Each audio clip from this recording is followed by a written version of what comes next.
We often romanticize love as a mysterious force, a spark that defies logic.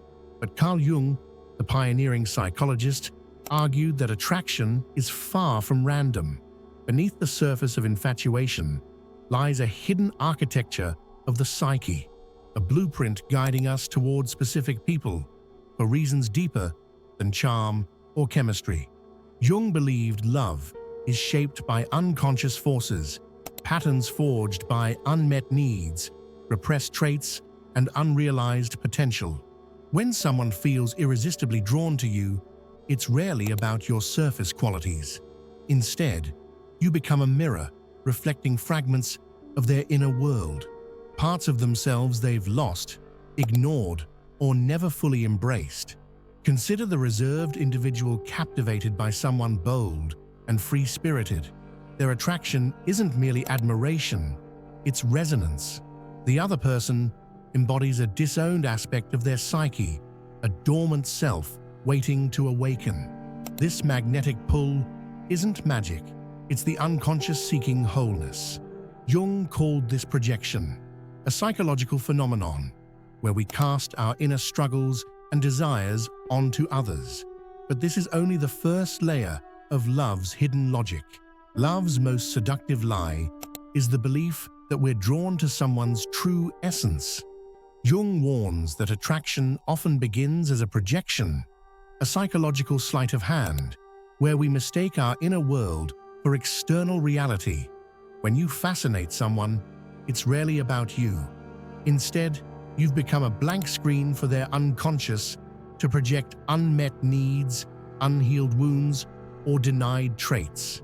Take the disciplined perfectionist who falls for a spontaneous, chaotic partner.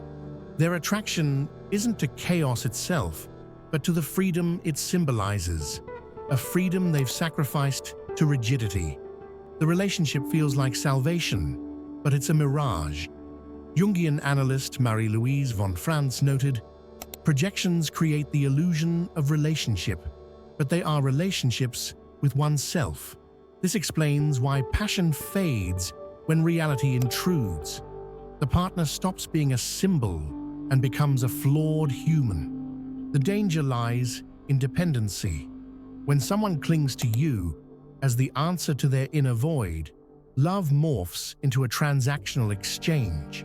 They don't cherish you. They crave the part of themselves you reflect. A shy introvert idolizing a charismatic extrovert might resent them later, not for changing, but for failing to fix their loneliness. Jung argued that until we withdraw projections, reclaiming disowned traits as our own, we cycle through hollow connections, mistaking hunger for intimacy. Beneath conscious attraction lies a deeper script written by ancient archetypes. Jung revealed that every person carries an unconscious counterpart within: the anima, the feminine essence in men, and animus, the masculine essence in women. These archetypes, shaped by early caregivers and cultural ideals, act as invisible guides, steering us toward partners who mirror our inner duality. Imagine a man raised in a stoic, emotionally reserved environment. His anima, the suppressed feminine qualities of intuition and vulnerability, becomes a haunting absence. When he meets a partner who embodies warmth and emotional depth, he feels an almost mystical pull. She isn't just a person, she's the living incarnation of his unconscious longing. Similarly, a woman with a dismissive father might chase partners who mirror his aloofness, not out of desire, but because her animus conflates love with emotional distance. These archetypes explain why we're drawn to partners who feel eerily familiar, even when they disrupt our logic. A free-spirited artist captivates a rigid corporate worker not because they're compatible, but because the artist awakens his stifled creativity, a buried aspect of his anima.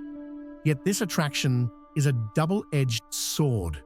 While archetypes ignite passion, they also trap us in cycles of projection. Until we recognize these inner figures, we risk loving illusions, not people. Jung saw love not as an endpoint, but as a catalyst for individuation, the lifelong process of integrating unconscious elements into conscious awareness. Relationships act as mirrors, reflecting back the parts of ourselves we've exiled or ignored. A partner's stubbornness might trigger your repressed assertiveness. Their playfulness could awaken your buried joy.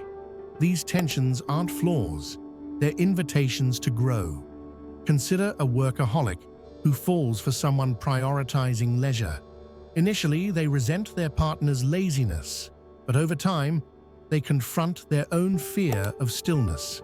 The relationship becomes a crucible, forcing them to face their shadow, the parts of themselves deemed unacceptable. As Jung wrote, the meeting of two personalities is like the contact of two chemical substances. If there is any reaction, both are transformed. Yet growth demands courage.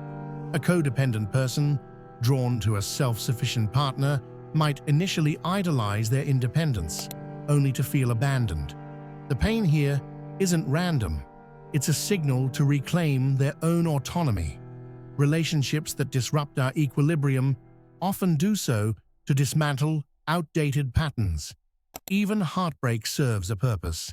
It shatters illusions, making space for deeper self-awareness. The key is to stop blaming the partner and start interrogating the reflection. Even the healthiest relationships harbor hidden tensions, not because of incompatibility, but because they expose our shadow, the repressed, denied, or shamed parts of the psyche. Jung believed that until we confront these darker aspects, they sabotage love by fueling conflict, jealousy, or self-sabotage. Imagine someone who prides themselves on kindness but secretly resents their partner's success. Their shadow, envy masked as virtue, erupts in passive aggression. Or a partner who demands honesty, yet hides their own insecurities behind a facade of confidence. These contradictions aren't flaws, they're gateways. Jungian analyst James Hollis wrote, "The shadow is the greatest teacher if we dare to sit in its classroom." Relationships magnify the shadow. A commitment phobe who accuses their partner of being clingy might be avoiding their own fear of intimacy. A perfectionist criticizing their partner's flaws could be projecting self-loathing. The work isn't to eliminate the shadow, but to integrate it. By acknowledging envy, fear, or aggression as parts of ourselves, not the partner's fault, we transform blame into self-awareness. Love then becomes a collaborative journey, not a battleground. Beyond personal psychology, Jung argued that love is shaped by the collective unconscious, a reservoir of shared symbols, myths, and narratives inherited across generations. Fairy tales, religious archetypes, and cultural ideals like soulmates or happily ever after silently dictate how we love, often trapping us in unrealistic expectations. Consider the modern obsession with the one. This myth, rooted in Platonic ideals and romanticized by literature, pressures us to seek a flawless partner who completes us. When reality fails to match, we feel cheated. Similarly, gendered roles, the heroic man, the nurturing woman, stem from ancient archetypes that no longer fit modern dynamics. Jung warned, collective norms are a straitjacket for the soul, unless we consciously choose which to wear. To break free, we must dissect these inherited scripts. Why do you equate love with sacrifice? Why fear being alone? These aren't personal failings, they're echoes of collective stories. By questioning societal blueprints, e.g. marriage as a life goal, love as salvation, we reclaim agency. Relationships become intentional, not inevitable. As Jung urged, your vision will become clear only when you look into your heart. Who looks outside dreams. Who looks inside awakes. A shared dream, a recurring symbol, a stranger who feels like a memory. Jung called these synchronicities, meaningful coincidences that defy logic. They're not proof of fate, but a sign your unconscious is aligning with the collective. Synchronicity whispers through patterns, owls appearing during pivotal moments, labyrinths in shared dreams, or meeting someone who speaks your soul's dialect. But beware, projection masquerades as synchronicity. Emily thought her string of serpent tattoos on partners was destiny until she realized she was chasing a shadow of her rebellious younger self. True synchronicity isn't obsessive, it's mutual. Like Alex and Jamie, who unknowingly visited the same ancient ruin for years before meeting. Their shared symbol wasn't luck, it was Psyche's GPS. Yet in today's world, swipes replace symbols. Algorithms feed our shadows. Can Jung's wisdom survive the age of digital dating? Swipe, match, ghost, repeat. Dating apps thrive on our shadows, idealizing strangers, numbing rejection, chasing dopamine. But Jung's framework can hack this chaos. Every profile you swipe reflects your unconscious, the extrovert you envy, the nurturer you crave, the rebel you've repressed. Take Ryan, who kept matching with aloof artists, not because he liked them, but because they embodied the freedom he'd buried under corporate conformity. By journaling his matches, he spotted his anima's cry for creativity. Or Leah, who quit apps after realizing her type mirrored her absent father. Jungian dating isn't about finding the one. It's about decoding why you're drawn to them. Shadow work journals, archetype audits, and synchronicity checks can turn mindless swiping into conscious connection. But what happens when AI enters the psyche? Next time, can algorithms predict love? Jung versus ChatGPT. The pinnacle of Jung's theory lies in a paradox. True love begins when projections dissolve. When you stop seeking partners to complete you, you start seeing them as they are, imperfect, human, and separate from your inner myths. This shift doesn't kill romance, it deepens it. A woman who heals her animus, inner masculine, no longer craves a domineering partner to feel protected. A man who integrates his anima, inner feminine, stops chasing nurturers and embraces vulnerability. Their relationships transform from desperate mergers to conscious unions.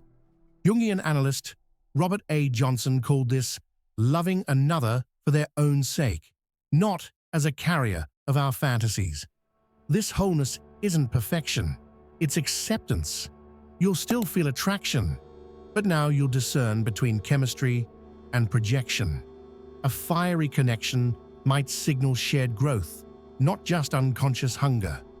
Authentic love emerges when two whole selves meet, not two halves seeking rescue.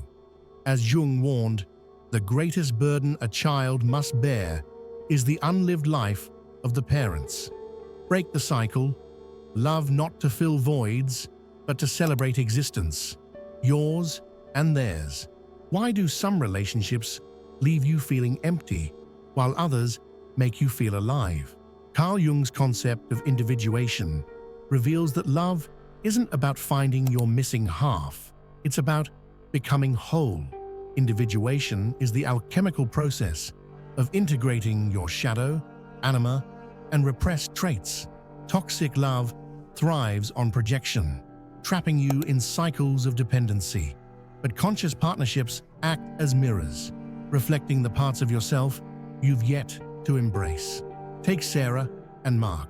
They spent years blaming each other for their insecurities until they realized their fights were really about their own unhealed wounds. By journaling their triggers and sharing shadow work exercises, they transformed resentment into growth. Jung warned, the greatest tragedy is to love someone more than yourself. True love isn't two halves clinging, it's two wholes evolving. But what if the universe conspires to guide you toward growth? That's where synchronicity comes in. If the dance between neurons and myths has sparked your curiosity, smash that like button. It fuels our quest to decode the psyche's deepest riddles. Share this video with fellow seekers. Every mind awakened adds a new thread to humanity's grand story. Until next time, remember, the greatest story you'll ever tell is the one you're living. Stay curious, stay mythic,